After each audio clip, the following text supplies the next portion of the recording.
Have you ever looked into a woman's eyes and felt like you were standing in a room with no way out? Just silence you didn't know how to fill?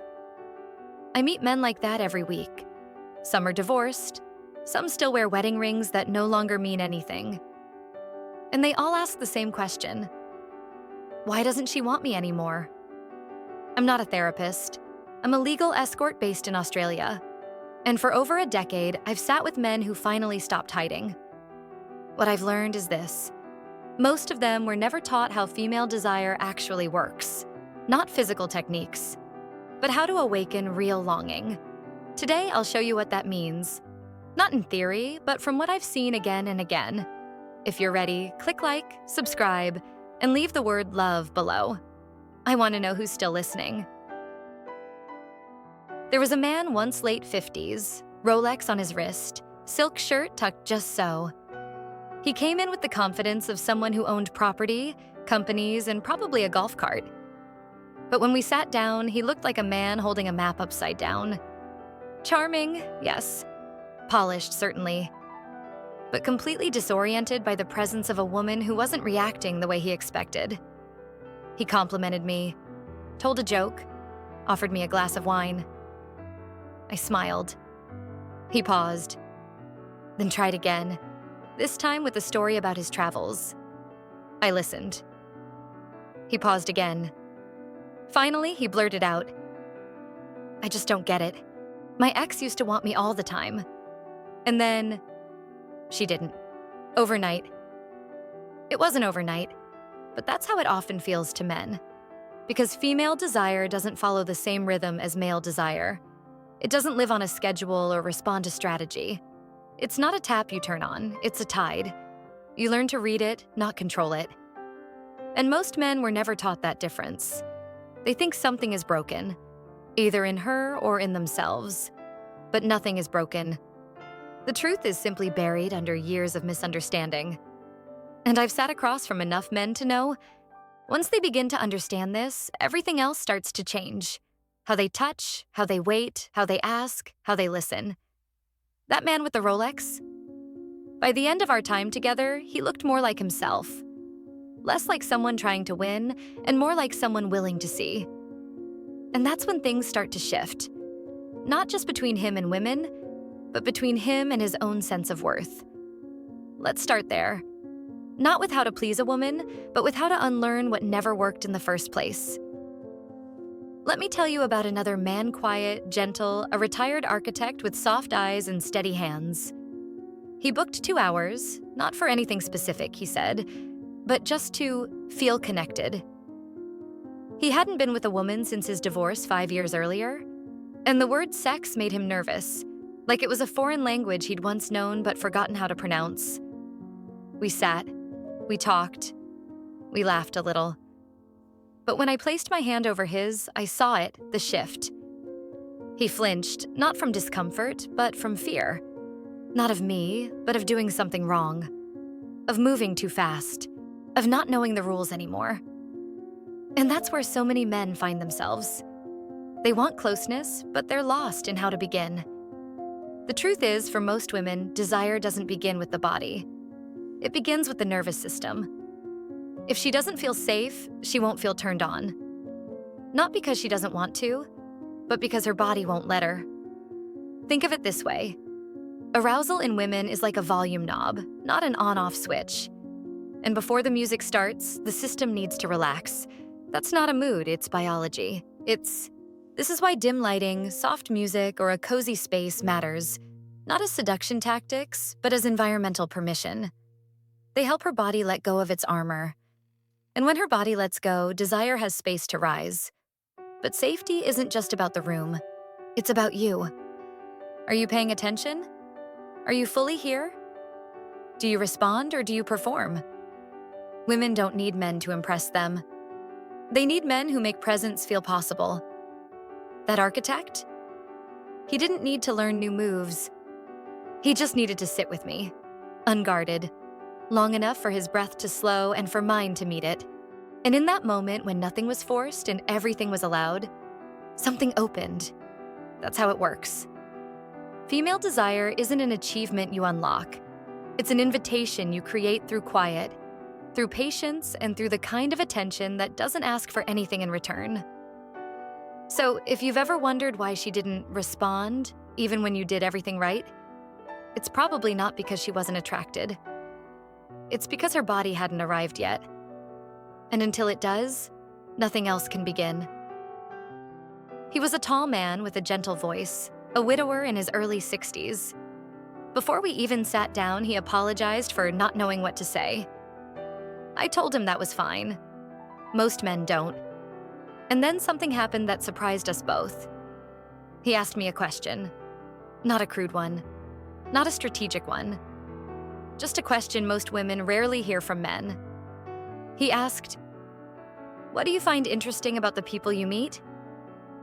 I smiled. Not because it was clever, but because it was real. That one question did more than open a conversation. It opened a door. Because here's something many men don't realize. When a woman starts asking questions or responding to yours, she's not just making small talk. She's searching for the emotional equivalent of a spark. For women, curiosity is not a polite formality. It's a signal of engagement, a test of resonance. Her questions are her way of tuning in to whether you feel alive to her. Not impressive, not successful, alive. You don't need a dazzling resume. You don't need to have climbed Everest or flown fighter jets. What women want to feel is that you have a relationship with your own life goals, values, stories you care about, even regrets you've made peace with. These aren't facts. They're textures. And texture is what desire clings to. That's why silence, when it's empty, can feel so cold. Not because you're boring, but because there's nothing for her to explore. And exploration is the start of every form of intimacy. Think of it like this. Her questions are not interrogations. They're invitations. If she asks about your childhood, she's not testing you. She's following a thread. If she comments on your choice of music or book, she's trying to see how you see the world. If she falls quiet after asking something vulnerable, she's watching how you carry discomfort. You see, attraction for women doesn't spike in a moment. It builds across patterns, and curiosity is the path. The widower I met didn't have a plan. But because he dared to wonder about me and allowed me to wonder about him, he created something most people miss: connection without performance. And in that space where no one was trying to prove anything, desire didn't need to be forced. It just unfolded, like it was always there, waiting for permission to speak. He showed up in a crisp shirt, with cologne that lingered long after he walked past me. He brought flowers, roses, the kind wrapped in cellophane from a supermarket, and a checklist hidden behind his smile. I could tell he'd read articles, maybe watched a few videos. He had learned what to do. He told me I was beautiful. He complimented my dress. He ordered wine and explained the region it came from. And then, too quickly, his hand reached across the table toward mine. I moved my fingers just slightly out of reach. Not out of rejection, but out of awareness. He was performing seduction like a script, but I wasn't in the mood to play a role I hadn't agreed to. That's the thing. Most men don't realize that seduction, for a woman, isn't something you do to her. It's something you invite her into. And the difference between those two? It's everything. When a woman says yes to seeing you, whether it's a date, an encounter, or something else, she's not just agreeing to share space. She's agreeing to see what it feels like to be wanted by you. Not bought, not conquered, wanted. And that's not something you can fake. Too many men treat the early moments like a pitch. They front-load the compliments. They create ambiance like a sales presentation. They confuse her openness for obligation. But women don't want to be sold. They want to be felt. They want a sense that your interest isn't just hunger, it's attention. That your desire isn't just physical, it's relational. That you're not rushing towards sex. You're moving towards something that includes it, but isn't reduced to it. And when that happens, when she senses that your desire includes her humanity, her humor, her complexity, something melts, not all at once, not predictably, but undeniably. The man with the roses? He meant well. but everything about him was forward-leaning, slightly rehearsed, slightly urgent. When I told him we could slow down, he said, "I just didn't want to waste time." I smiled gently, because time for women is not what's wasted. It's what's required. Seduction, real seduction, isn't about getting what you want. It's about making her feel safe enough to want to. A man once booked a session and insisted we meet at a high-end lounge, marble floors, dim chandeliers, discreet velvet booths. It was elegant, no doubt. But as we slid into our seats, I noticed something. He couldn't stop checking his watch. The room was perfect, but he wasn't present, and neither was I. Here's what most men don't realize. A woman can only feel desire when she first feels relaxed. Not flattered, not impressed. Relaxed. Relaxation is not just comfort. It's the condition that allows arousal to exist in the first place. Without it, her body won't respond. Her mind won't wander. Her desire won't wake up. That's why so much of female sexuality seems invisible to men.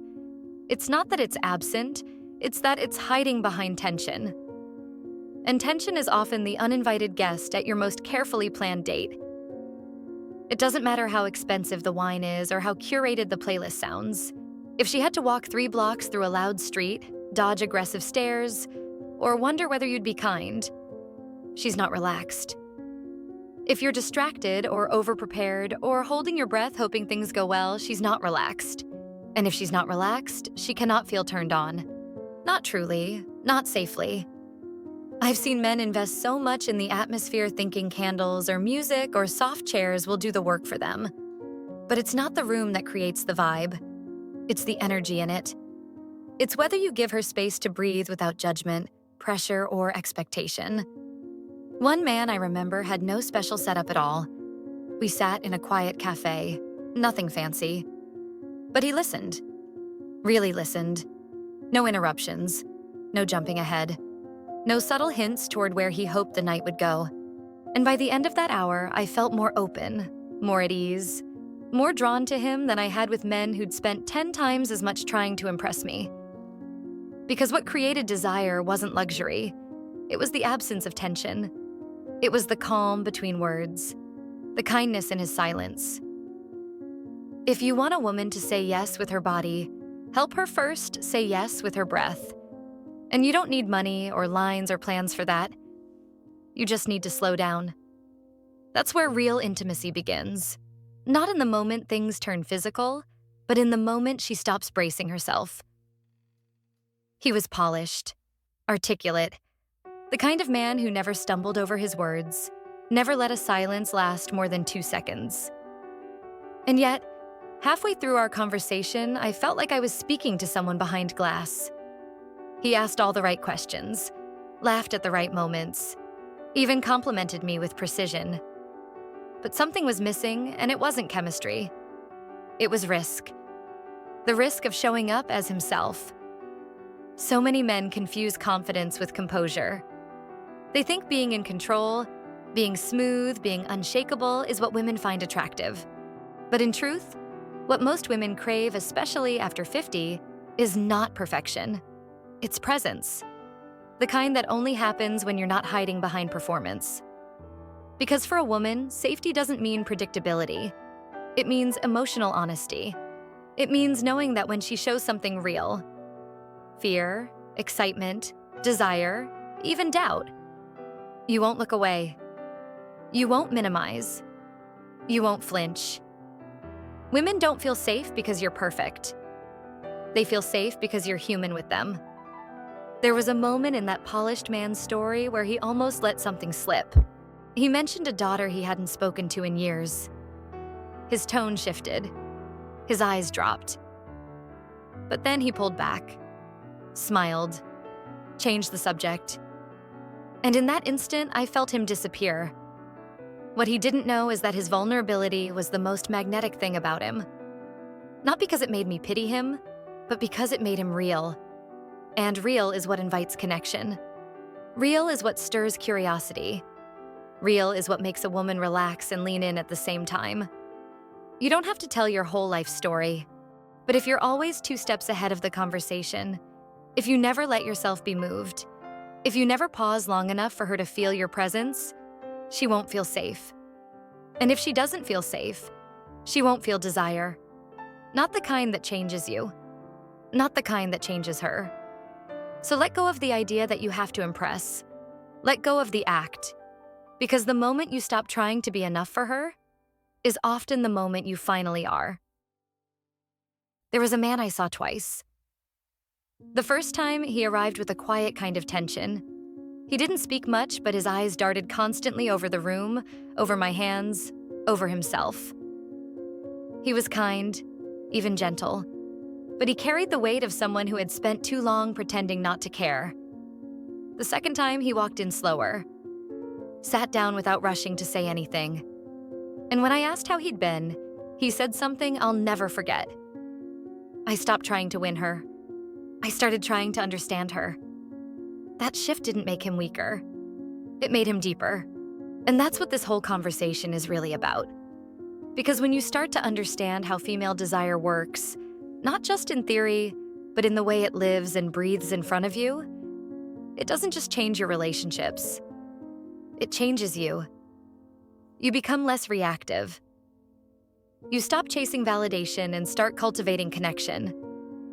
You stop mistaking silence for rejection and start hearing it as information.